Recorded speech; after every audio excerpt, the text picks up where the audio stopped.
قواعد الجرامر للآيلتس بان 7 بلس. من القواعد دي قاعدة مهمة اسمها not only but also. هنطبق القاعدة دي على جملة وهنعمل بيها جملة complex بتعلي من السكور بتاعنا.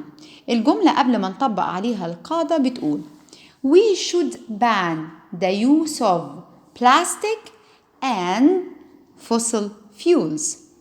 We should ban يعني نمنع the use of both plastic نمنع الاستخدام البلاستيك and fossil fuels.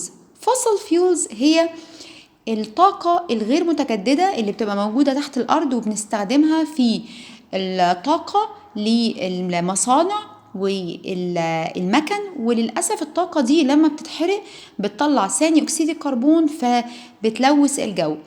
ودايما في الآيلتس في أسئلة الانفيرمنت هتحتاج للكلمتين دول لأن هما بيعبروا عن كلمة أو موضوع مهم جدا بيدخل فيه تلوث البيئة.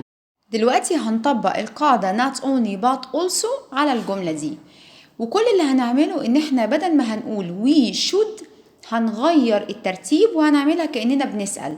فالجملة هتكون not only should